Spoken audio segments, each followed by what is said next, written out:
Welcome to NCL Tours. We offer flights to worldwide destinations. We provide holiday packages, hotels and transportation. We run luxury coach trips to European destinations across France, Germany, Switzerland and many more. To book a holiday to any destinations around the world, please visit our website on www.ncltours.co.uk or why not give us a call to speak to one of our travel experts on 0208 900 1624. NCL Tours, ATOL protected. Democratic Republic of Congo.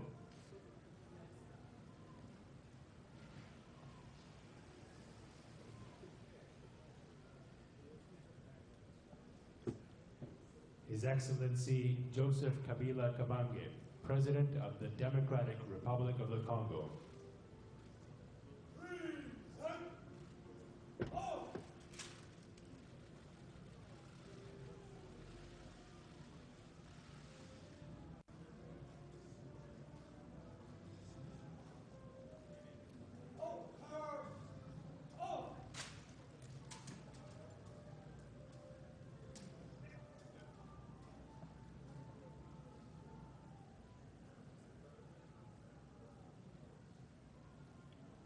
Le décimpé de la tête du site ouest de la Linafoot et devient ainsi le nouveau leader seul en tête à 2 journées de la clôture de la Manche Ali.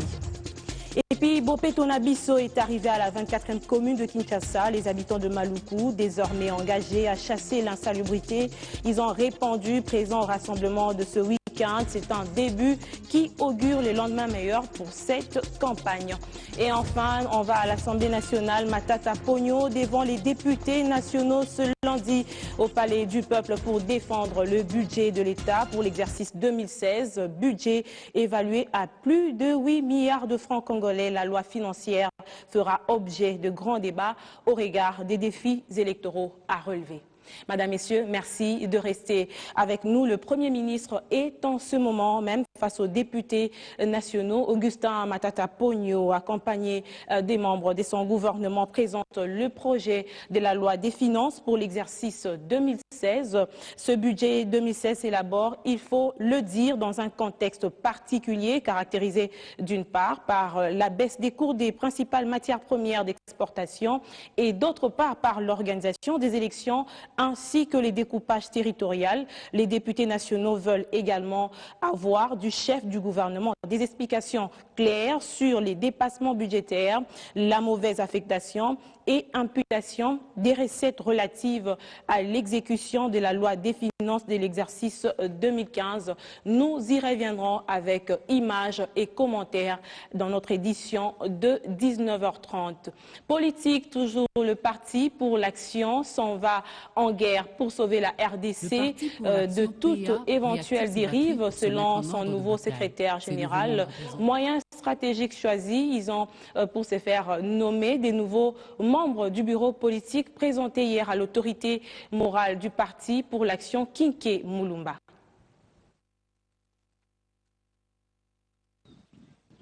Le parti active ses batteries pour se mettre en ordre de bataille. Ces nouveaux membres présentés devant leur autorité morale qui a clairement mobilisé pour affronter avec succès les échéances électorales à venir. Comme la victoire est question d'un encadrement responsable de la base, le comité exécutif est renforcé avec comme président M. Joseph Ibongo et M. Michael Sakombilunga, secrétaire général. Ainsi redynamisé, le PA pense que le peuple est fatigué des discours, c'est l'heure d'action et s'engage à combattre pour la paix, la stabilité et l'émergence d'un Congo prospère. Il s'agit d'un exécutif de combat pour corriger un peu les erreurs du passé. Les erreurs qui ont fait que le PA soit lésé, notamment aux élections législatives. Et il faut aller au combat, que ce parti devienne un parti en phase avec la société congolaise, un parti moderne, progressiste et avant-gardiste. Aux élections de 2011, il y a eu des candidats à tous les niveaux, notamment à Kinshasa et ailleurs. Mais malheureusement, ces candidats, comme l'a dit l'autorité morale, ont été floués par qui vous savez. Il nous faut corriger cette image, et cette image, je la représente aujourd'hui. L'exécutif aussi qui est présenté est divers aux couleurs nationales. Donc madame, pensez-y, vous verrez le PA partout dans la République. Le PA se veut un parti de masse progressiste et son autorité morale promet le pragmatisme. Je me sens aujourd'hui particulièrement heureux à la suite de ce gouvernement du PA qui vient d'être mis en place par notre président national. Et je n'ai pas de commentaires à faire sur toutes les nouveautés qui ont été opérées et qui font que, effectivement, nous sommes aujourd'hui en ordre de bataille et je dirais, comme on l'a dit, en ordre de marche, en position de guerre, la guerre politique. Le Parti pour l'Action s'engage à placer au centre de toute action la famille, moteur essentiel de développement durable. Dans le même chapitre, retenez que l'heure est vraisemblablement à la redynamisation et à la restructuration au sein des partis politiques. Le parti Lumumbiste unifié vient lui aussi d'avoir un nouveau secrétaire permanent et porte-parole en même temps. Gizenga Luji a été désigné à ce poste ce dimanche par le secrétaire général et chef du PALU, Antoine Gizenga. Autre chose à présent, manger des insectes, c'est aussi un choix judicieux, ne serait-ce que pour profiter des éléments nutritifs qu'ils apportent à l'organisme humain. Les vertus et les avantages liés à la pratique de l'entomophagie n'est plus à démontrer. Les études qui se succèdent depuis déjà des décennies convergent tous vers les mêmes conclusions. Se nourrir d'insectes est bon pour la santé. La consommation des insectes comestibles répond à la sous-alimentation. Criquets, sauterelles, chenilles, grillons et larves, pour ne citer que ceux-là, contribuent à l'amélioration de la sécurité alimentaire et nutritionnelle des populations rurales et urbaines. Les insectes passeraient pour un apport considérable à la croissance physiologique. La consommation des insectes est vraiment salutaire pour plusieurs raisons. Lorsque nous comparons 100 grammes, par exemple, de chenilles, ils vont jusqu'à 60% de protéines, surtout quand il s'agit de chenilles séchées. De la même manière aussi, si je prends les grillons, non seulement que ça goûte bien, mais vous allez voir que la quantité de protéines est 3 fois plus que la quantité de protéines contenues dans la viande de bœuf, par exemple. Les insectes contiennent également des vitamines. On a la vitamine B1, la vitamine B2. Il y a par exemple les sels minéraux. Vous savez, dans l'organisme, ce sont les minéraux qui aident au métabolisme, donc au fonctionnement de l'organisme. Par exemple, le fer. Dans les insectes, heureusement que leur alimentation est souvent basée sur les feuilles, quand je prends les chenilles par exemple. Or, c'est le fer qui aide à construire les globules rouges. Vous voyez, le fer aide à transporter le sang. Vous voyez,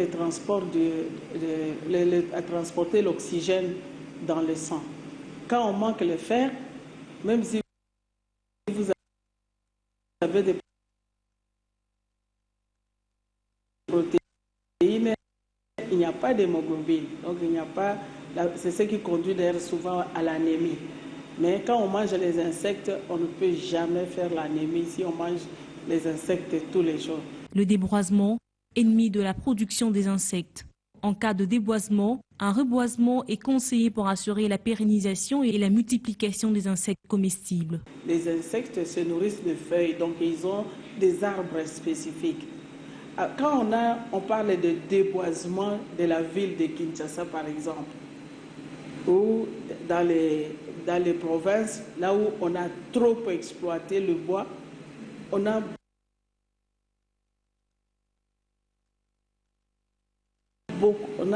dans la plupart des cas aussi détruit tous ces arbres qui contribuent à faire grandir ces insectes-là. Et lorsque l'arbre, c'est ça que nous appelons en écologie la chaîne trophique, lorsque l'arbre disparaît, l'espèce aussi va disparaître. Donc il faut considérer que tout le travail que nous avons fait à détruire les arbres pour les braises, pour je ne sais quoi, pour les bois ou quoi, ça a contribué à faire disparaître aussi les espèces qui sont habituées. Selon différentes études réalisées, les insectes contribuent en moyenne environ 75% de protéines contre seulement 43% pour la viande. Mais quels sont les insectes les plus prisés des quinois? J'ai mangé des grillons, j'ai mangé les larves, on appelle l'impulsé, tout ça. C'est très bon, ça vraiment j'aime. Moi je préfère les chenilles et les grillons. Je mange les chenilles, c'est vraiment naturel. Je les mange parce qu'on m'a dit que c'est mangeable.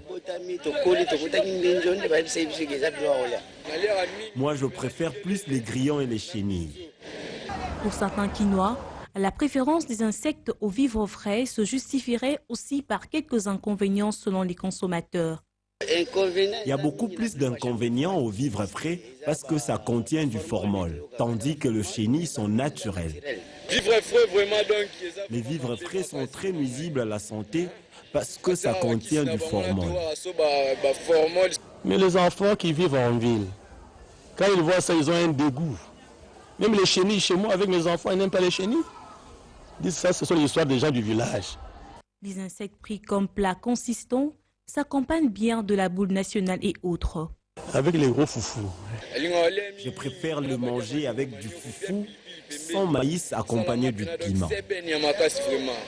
À noter que la production des insectes comestibles contribue non seulement à diversifier l'économie, à accélérer la croissance et promouvoir l'emploi, mais aussi à contribuer aux objectifs du développement durable en éradiquant la faim et la pauvreté. Et donc, manger bio, c'est aussi consommer les insectes comestibles. Chaque année, la firme bancaire panafricaine Ecobank consacre au moins un jour à la réalisation d'un projet à caractère social au profit des populations qui bénéficient de ces services. Ecobank Day a été passé cette année sous le thème « Chaque enfant africain mérite un avenir meilleur ». Site choisi pour l'occasion, la zone périphérique de Maluku. Le centre hospitalier d'État dans la zone de santé de Maluku, situé dans l'une des plus grandes communes de Kinshasa, est presque la seule institution médicale de référence pour une cité d'environ 190 000 habitants. Il y a quelques mois, ces centres de santé étaient dans un état de délabrement avancé. Mais grâce à l'appui d'Ecobank, il n'aura plus le même visage. La firme bancaire panafricaine s'engage à rendre cet hôpital viable et à même de prendre en charge ses patients. Il est vrai que les pouvoirs publics ont fait des efforts pour essayer d'améliorer l'environnement sanitaire et l'environnement médical de notre pays. Mais nous devons, à titre privé, encourager et supporter avec le soutien qui est nécessaire l'action gouvernementale. Ecobank Day, une célébration visant donc à contribuer au bien-être communautaire. Un motif de joie pour les bénéficiaires. Un grand merci à cette équipe de Ecobank. Ce don, oui, ça va nous aider à mieux prendre en charge notre communauté, dans ce sens qu'ils ont commencé par réhabiliter certains bâtiments. Donc ça améliore les conditions d'hébergement de nos malades dans les cas de l'assainissement. Et d'autre part, nous avons reçu aussi un don en médicaments. En telle enseigne que quand un médecin prescrit une ordonnance, le malade n'aura pas à faire de longs trajets.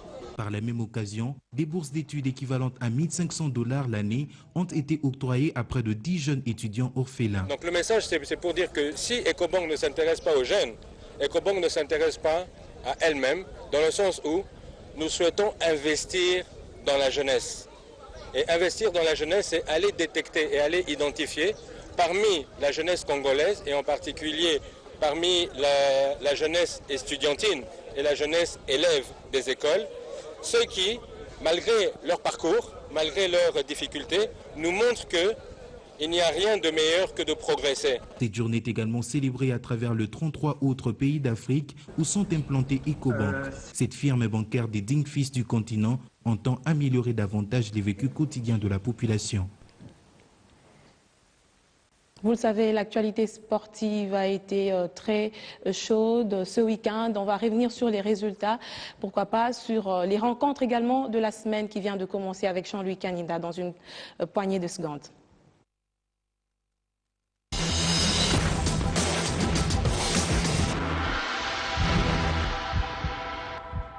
Jean-Louis Kaninda, bienvenue sur ce plateau. D'abord, l'actualité la plus récente, c'est cette rencontre entre Shark Club et V-Club dans une particularité. Le match n'a duré que 3 minutes. Quel est le bien fondé de cette décision qui a été prise à l'issue d'une rencontre qui a été évidemment interrompue il y a quelques semaines? Moi, je me dis d'abord c'est pour sanctionner, parce que quand les gens vont au stade le week-end, c'est peut-être pour se faire plaisir.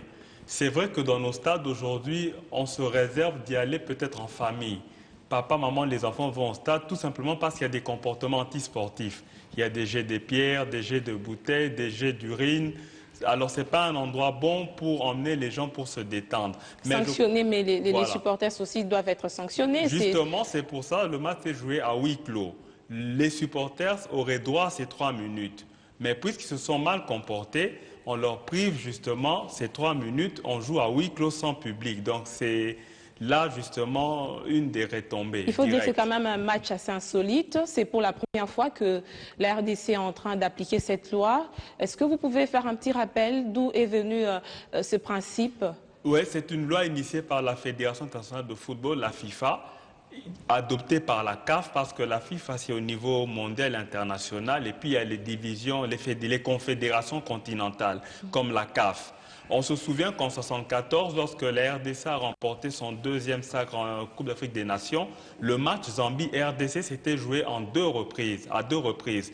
2-0 d'abord, la RDC, le match était de 2-2 d'abord, ensuite le deuxième match, la RDC l'a emporté par 2-0. C'est un problème aussi de perte de temps et de moyens, parce qu'il faut savoir qu'autour de l'organisation d'un match, il y a des frais qui entrent en jeu. Alors si on doit faire des dépenses doubles, c'est onéreux. Alors c'est vrai qu'à notre niveau, même au niveau local, la Linafoot a déjà des problèmes de fonctionnement. On ne peut pas dépenser 2 fois la même somme. Alors quand on fait 3 minutes à huis clos sans public, l'organisation est plus facile. Et vous parliez tout à l'heure de troubles dans les stades lors du match. On a eu une rencontre récemment de Béatrice. Oui. Qu'est-ce que ça a donné? Parce que visiblement, il n'y a pas eu des résultats concrets sur le terrain. Au fait, la violence reste toujours perceptible dans nos stades, mais moi je pense que l'important c'est de sanctionner. Quand on apprend à sanctionner comme ça, même le public revient à la raison, et puis surtout les dirigeants de clubs doivent éduquer leurs supporters. Et puis également, il y a beaucoup d'aspects, c'est-à-dire que la police, je dirais même les arbitres, les officiels aussi doivent trancher de manière à éviter des tensions lors des matchs. On espère que cette décision va servir d'exemple, tant pour les supporters que pour les dirigeants des clubs. Et la rencontre d'aujourd'hui, c'était un nul blanc, 0 but partout entre V-Club et Shark Club. Et quels sont les autres résultats par rapport à la 7e journée, justement? Alors, par rapport à la 7e journée, on a enregistré des résultats sur le site ouest et centre-sud. On commence par ouest, c'est-à-dire le Kwilu, le Kwango, le Maïndomé, le Congo central et Kinshasa. On a RCK, Shark 0-0, Roger Lou, V-Club, c'était 0-4 le week-end. Dragon a battu Vutuka 3-1. M. Moké de Kinshasa a partagé avec le DCMP 1-1. Et tout capable Lima et Norsport dans le derby du Congo central. Et Lima l'a emporté par 1-0. Centre-sud, c'est le Lualaba, le Tanganyika, le Haut-Katanga, le Lomami et les différents Kasaï qui ont joué. On a TP Mazembe Bazano 1-1, mais Mazembe est déjà au Maroc pour préparer la finale allée du week-end prochain. Alors, Lubumbashi Sport est tombé face à Lupopo 2-0. Sangabalende Don Bosco 2-1. L'US Chinkunku a battu Océan Pacifique 1-0 et S Bantou et New Sogère ont partagé 1 but partout. Et quelles sont les prochaines rencontres? Les prochaines rencontres, c'est d'une manière brève, il ne faut pas nous donner beaucoup de détails. Nous sommes le 26, si j'ai bonne mémoire. Le 28 et le 29, on jouera pour le site de Kinshasa. Une dernière question, les pronostics par rapport à la finale de la Ligue des Champions avec Mazembe. Bon, je sais que Mazembe voyage bien. Mon pronostic est que Mazembe gagne, c'est-à-dire se comporte bien à l'extérieur. C'est-à-dire, ils n'ont pas la frousse. Mazembe est un grand club au niveau de l'Afrique. Je souhaite tout simplement que Mazembe soit champion. Ils ont perdu face au Soudan la dernière fois à janvier. Oui, mais les Soudanais également ont été battus à Lubumbashi 3-0. Mais je souhaite que Mazembe gagne parce que si Mazembe gagne, Mazembe deviendra l'un des 2 clubs africains les plus titrés. Donc c'est pour la fierté. C'est une fierté pour nationale. la République démocratique du Congo tout entière. Voilà. Merci d'avoir répondu à notre invitation par rapport à l'actualité sportive. Merci Fezamika.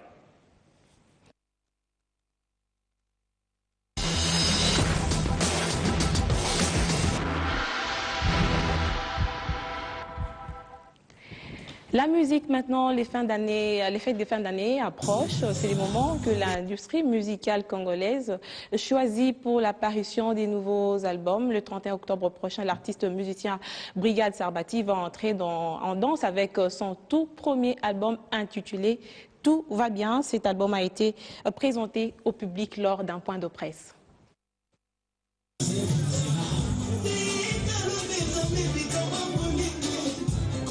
C'est un showcase qui annonce déjà les couleurs de ce que sera le tout premier album solo de l'artiste musicien Brigade Sarbati sur le marché des disques congolais. Baptisé « Tout va bien », ce nouvel opus produit de la maison Sec Production a bénéficié de touches particulières de quelques professionnels de la musique congolaise. Avec une diversité de chansons, l'artiste promet de merveiller ses mélomanes.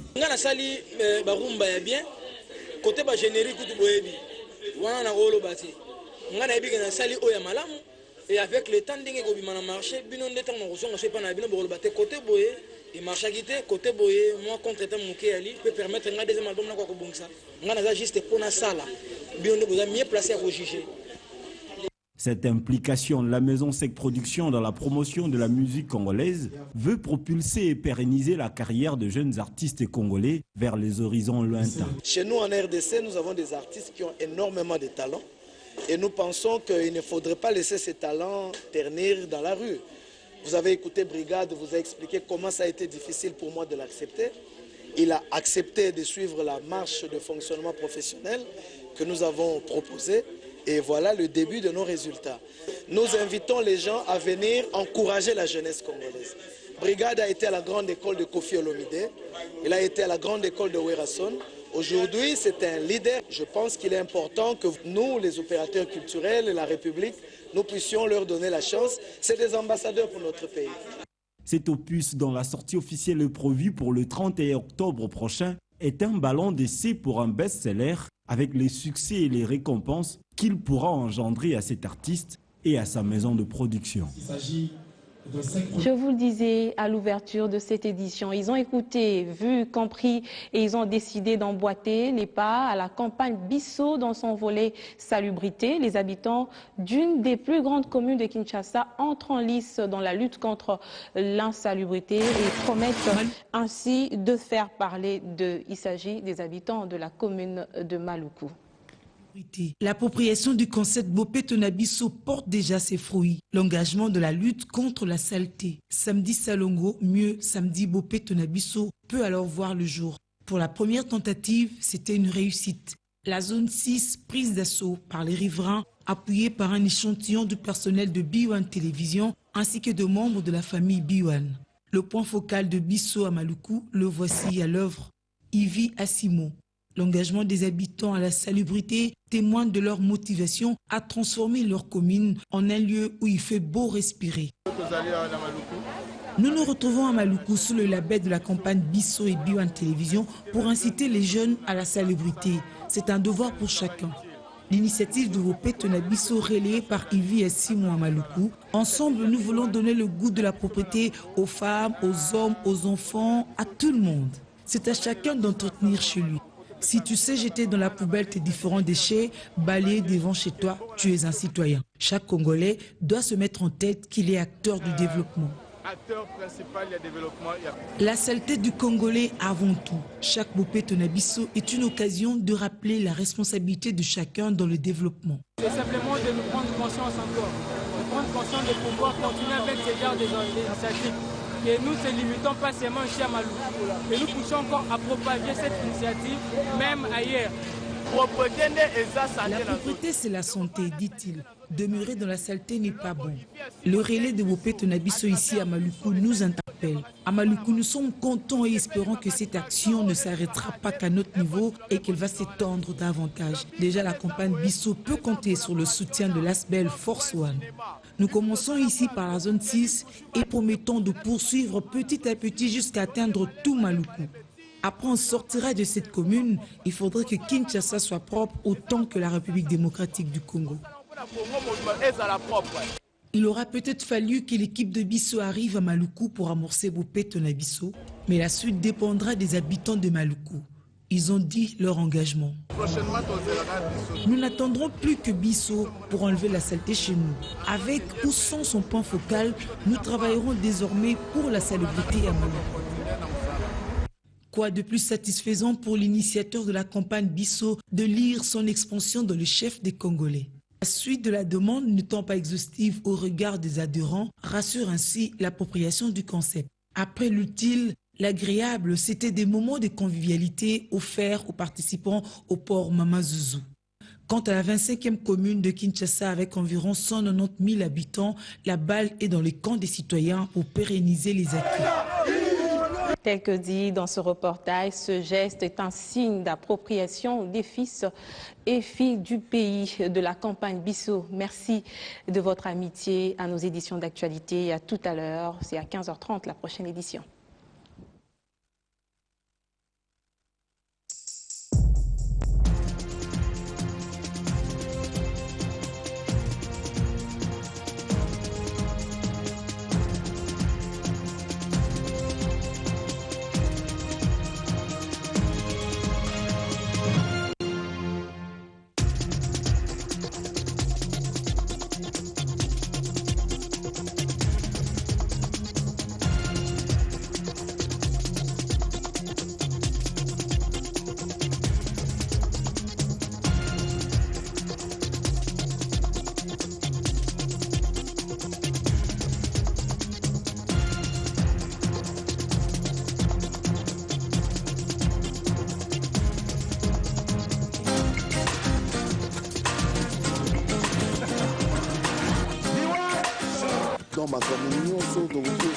Effectivement, c'est moi qui suis mis en avant parce que c'est moi qui ai la carrière la plus avancée. J'ai annoncé qu'on parlait de la célébration. Au-delà de ce que...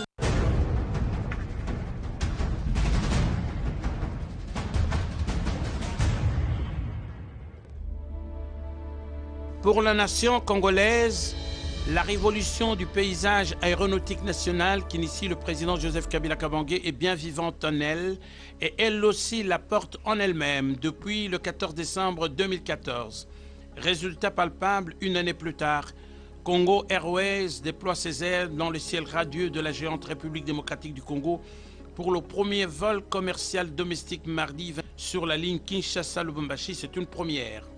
Ces aéronefs d'une vitesse ascensionnelle ont de l'allure d'un léopard de l'air aux couleurs nationales. En effet, notre nation cinquantenaire, passionnée de travail de qualité pour sa grandeur et sa dignité, rêve de reconquérir l'espace aérien sous l'impulsion du président Joseph Kabila Kabange qui en donne le souffle vital à revendre sur de grands projets que tout le monde affectionne avec le concours des instances nationales, du gouvernement, des divers partenaires et des forces vives de la nation. De toute évidence, Congo Airways, fleuron de la reconquête aérienne, laisse fleurir la soif inassouvie de voler plus haut et plus haut encore dans les firmaments. C'est un désir brûlant qu'incarne le peuple laborieux, fidèle à l'idéal d'un Congo prospère et dont l'ardente conviction est de tisser son destin dans la paix, la concorde, l'unité, la convivialité, la discipline au prix de sacrifices. Il est bien vrai que remarquable et spectaculaire, grandiose est cette œuvre grandissime de par sa profondeur. Deux grands hommes, Patrice Emery Lumumba et Laurent Désiré Kabila immortalisés. Enracinés dans la mémoire collective, ils ont mérité de la patrie de leur vivant. La mère patrie leur rend hommage à travers Congo Airways. Et la vivacité du regard admiratif de toute personne que ces aéronefs caressent en dit long. On se souviendra que la journée mémorable du 9 octobre marquait en Djili par le vol inaugural a fait sensation sur 5 villes: Kinshasa, Lubumbashi, Goma, Kisangani et Mbuji-Mayi. C'était un événement de taille que les mordus de belles plumes de Kinshasa ont décrit à grandes plumées sur les manches